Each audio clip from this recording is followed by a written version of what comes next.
I'd like to introduce our guest speaker, Jon Jutsen. Jon is the CEO of the Cooperative Research Centre, Race for 2030, based in Sydney, which was established in July 2020. The CRC is for the energy and carbon transformation. Jon had 9 years as co-founder and CEO of the Australian Alliance for Energy Productivity, which aims to double Australia's energy productivity by 2030. He has much experience as a consultant and within industry. He's a chemical engineer with a master's in energy technology and is, I believe and understand, to be very influential. So please welcome Jon Jutsen. Thank you. Over to you. Yes, thank you. And it was very nice to catch up with you. I was hoping that we'd actually catch up in person, but I think that cold weather's probably deterred people, so we ended up with the online version. I have been in the energy game since Noah was in short pants. So basically the whole of my career, which is longer than I might care to admit, getting on well over 40 years that I've been in this field. I have been always committed to energy efficiency, helping businesses and homes reduce energy costs and carbon mitigation. And obviously there's a huge amount of urgency in this area. It frustrates the hell out of me that we wasted 10 or 15 years of government at each other's throats with opposition and divisiveness, and now we're finally getting on with things in a collaborative way, which is great. So I'm going to give you a little bit of a presentation about what I do, what Race for 2030 does. I got involved in this area and probably started Fossil Off effectively when I did a presentation for WWF, must have been 18 months ago now, at the theatre, and gave a challenge to WinZero to decarbonise. And since then, I've been involved with this group, though not as actively on a day-to-day basis I would have liked to in the last little while. But I do hope that I can get my Fossil Off pledge thing and stick it on the front of my house. I want to be one of the first to do that. So if you could please send me one, that'd be great. So let me give just a quick presentation and I'll return to answering questions. So what obviously the decarbonisation relies on the economy switching over to renewable electricity and then end users optimising through energy efficiency, their energy use, and through circular economy to reduce the amount of activity that we use as energy, and also by electrifying and replacing fossil fuels with other renewable fuels. And that has to be done in homes, businesses, and the transport sector. And what Race for 2030 does, which is the Cooperative Research Centre, we have about $300 million to invest by 2030 to do innovation for reliable, affordable, clean energy. That's what RACE stands for. So we're after reducing carbon emissions, saving energy costs, and doing that in a way that helps reliability of energy services. And we're focusing on energy users. We've got 80 business partners, and it becomes relevant to WinZero too, what RACE is doing, which I'll explain to you in a minute. So this is just very quickly talking about some of the major themes of our key programs. So we're doing a lot of work on home and community scale decarbonisation, and that becomes relevant because we've just had a large proposal approved by our board a few weeks ago to look at large scale home decarbonisation, and one of the pilots that has been part of that proposal is a WinZero pilot to support the decarbonisation of a dozen homes. And so that'll have to be worked through as the project forms and the contracts are signed, but there's an opportunity which is well established now for the WinZero team to get some funding through the RACE program. We're also looking at home digitalisation, so we're looking at home energy management systems and interoperability of those, and all sorts of control systems and monitoring systems for homes, and also looking at local power generation, load flexibility, and home and precinct batteries. So we're also got a business program, which I won't go into today. We've got a networks program, which is particularly focused on electric vehicles. And the primary focus of our electric vehicle program is smart charging and what's called V2X, which is vehicle to grid or vehicle to home. And what that's about is using electric vehicles to actually charge back to the home. So electric vehicles could make the electricity networks a mess, or they could actually be a major contributor, depending on how we do it. If we have managed charging so that people charge at a time when there's plenty of surplus capacity in the system, which means during the day when the sun's shining, then it will be beneficial to the grid. And if everyone starts charging their cars when they come home at 5:30 or 6 o'clock, when the peak requirement is on and solar starts coming off, then it will cause a mess.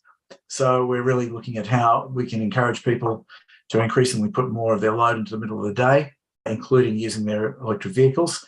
This vehicle to grid or vehicle to home is going to be the next big thing. The first cars are coming out now that allow you to both charge from your solar, your car, and then your car can at night time charge the home. So it allows you to in fact use the car battery to be the home battery, and you don't have to have a separate home battery. And that makes particular sense when you realize that, say, my Tesla's got 69 kilowatt hours of capacity, whereas a Tesla Powerwall has got 9. So if you like, my Tesla, which is not even the long range version of it, has got basically 8 Powerwalls or 7 Powerwalls in terms of capacity. And so we'd be using a little bit of that capacity every night to run the house when the solar's not running, and we would charge during the day. At the moment, because we're not doing that with the Tesla, I only charge the car maybe once a week at most, and I charge it during the day, so it charges completely from my solar off the roof. In fact, with the Tesla app, you just set it to charge. I set it usually to charge from 9 or 9:30. I've got 3-phase power. It takes me about 5 to 6 hours to charge. So it's all during daytime hours while the solar is running. So I never pay for any power to run my car.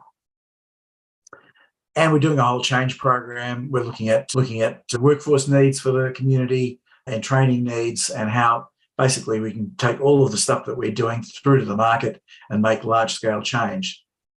So that's just a quick run through about some of the stuff we're doing.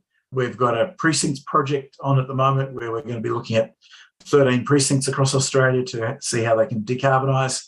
The homes program I mentioned, the electric vehicle program I mentioned, and I think they're all current ones. We've got one on helping businesses move some of their power to the middle of the day, which is the Business Power Flex. We've got another project called 24/7 Renewables, which is all about being able to track where you get your renewables and when. A lot of companies worldwide now want to have renewable energy supply all the time when they're taking power. So we've got a process that we're working on to enable that. So I might get onto more stuff that's relevant to homes. I'll give you a little run through in a minute about what's involved, but I thought I'd firstly give you a sense of just how challenging this net zero challenge is by looking at homes.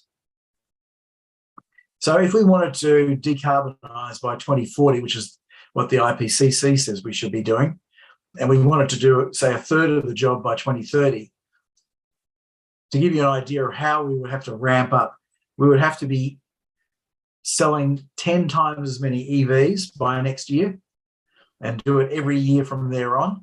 We would have to sell 10 times as many electric heat pumps as we do currently. We'd have to be putting in 5 times as many induction cooktops as we do currently. We'd have to be doing twice as many reverse cycle air conditioning installations as currently are done across the entire economy. We have to develop and deploy home energy management systems. If you're going to use home batteries, you want to be deploying at least 5 or 10 times the scale.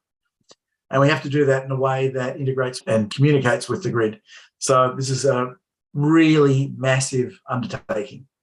And one of the big challenges that we are doing our research on is just how do you scale up at this rate? And don't forget, not only are we scaling up at this rate, but everyone in the world is scaling up at this rate. So it means that we're also competing in terms of supply chains with every other country in the world that's going on this journey. And so we don't manufacture an enormous amount of Australian products to supply this market. So it means we've got to import a lot of stuff, And that means, increasingly a challenge in terms of the supply chain. I waited for 7 months to get my car. While there are cars that are at a shorter waiting time now, if we scaled up 10 times, the whole problem would emerge very quickly again, because again, we're in a world market all competing for the same cars. And it's only recently that we've had enough positive supportive government policy to encourage companies to supply Australia instead of just supplying into other markets first. Even now, Australia doesn't have fuel standards for energy efficiency for vehicles. We're only one of 2 developed countries that don't have fuel efficiency standards or emission standards for motor vehicles, which also encourages companies to dump energy inefficient vehicles in Australia. So I thought I'd just give you a little bit of a rundown about my own experience. Because I'm in the field, we moved into the Highlands about 2.5 years ago. And the very first thing I did is put more insulation in the house and changed the lighting to the high efficiency lighting, and did simple stuff very quickly and put solar on the roof. I got 8.6 kilowatts of solar on the roof. That's all that fitted on the north facing and a little bit on the west facing roof. And 10 kilowatts is pretty much currently all that you'll be allowed to put on in the Endeavour area if you've got 3-phase power. So I ended up with 8.6 kilowatts. I also put in water tanks and all sort of basic conservation devices. Luckily, the house had been completely refurbished in 6 months before we moved in. So they put in a high efficiency day reverse cycle air conditioning system, which is sort of state of the art at the time, still probably is, very high efficiency unit. They had also put in an induction cooktop, but ironically that failed in the first 3 months that we were in the house. Had a power problem, and it was going to cost as much to retrofit as to replace it. So we replaced it with the latest version, which has caused us no problems whatsoever. Induction heating is a superior product. And that's excluding the issue around emissions. It heats up extremely quickly. It's highly flexible and controllable, and it's so easy to clean, it's a joke. So if you've got a gas cooktop, the idea that cooking with gas was superior to electric was last generation's idea, certainly not anymore. We also put in a heat pump hot water system and went for the top of the range one, about a 5-year payback, including all the incentives. But I wanted to do it anyhow. Ironically, if you have surplus solar on your roof, you might be just as well off having an electric resistance heater, which is time controlled. As long as you're using purely solar to heat the water, it's not really that critical from an emissions point of view if you've got plenty of surplus solar. Got an EV, got a Tesla Model Y. It's a buzz to drive. I've got to tell you, it's the most comfortable car I've ever driven, and it's so quiet. It's incredible. It has its funny little glitches, and it certainly doesn't feel like driving a petrol car. We call it the Starship. And it's more like co-driving a super silent Starship with a supercomputer. You do feel like the computer's your co-pilot. Sometimes it does what you want it to do. Sometimes it doesn't do exactly what you expected it to do, but we're still learning, and we control most of it using voice commands, and sometimes it interprets them in rather interesting ways. It certainly takes a little bit getting used to. It's a different driving experience, but it's something else. I drove from Sydney on Tuesday. I was having a long conversation with someone, and after about 20 minutes, the conversation ended, and I realised for the 20 minutes I had no conscious driving involvement at all. And the car was keeping in the lanes, was speeding up and slowing down without me even being aware of it. Maybe it's dangerous, but I had realised after 20 minutes I had become unaware that I was driving entirely. So anyhow, it's fun. And as I said, it costs zero energy to run. I've never had to charge it yet from a charger. That will change tomorrow. I'm going down to Canberra, and theoretically I can get back on one charge, but I'm not going to risk it. I'll pump it up a little bit down there, so that'll be my first external charging experience. I'm pointing at the power box. I did end up spending about $1,200 getting it rewired, because every person that had come in to put in a piece of electric kit had done it in a way that wasn't particularly mindful of the overall effect. So had I known better, I could have avoided some of this. but the wiring turned out to be spaghetti. We had to update some of the protection devices. They put a lot of the power on one of the three phases. So most of the power was on one phase. So it's now better balanced, giving us a lot more capacity, and they cleaned up the board. So I did have to do some cleanup work afterwards. So I'm very virtuous. I've no fossil fuel consumption. I buy renewables for my nighttime consumption at the moment through a power contract.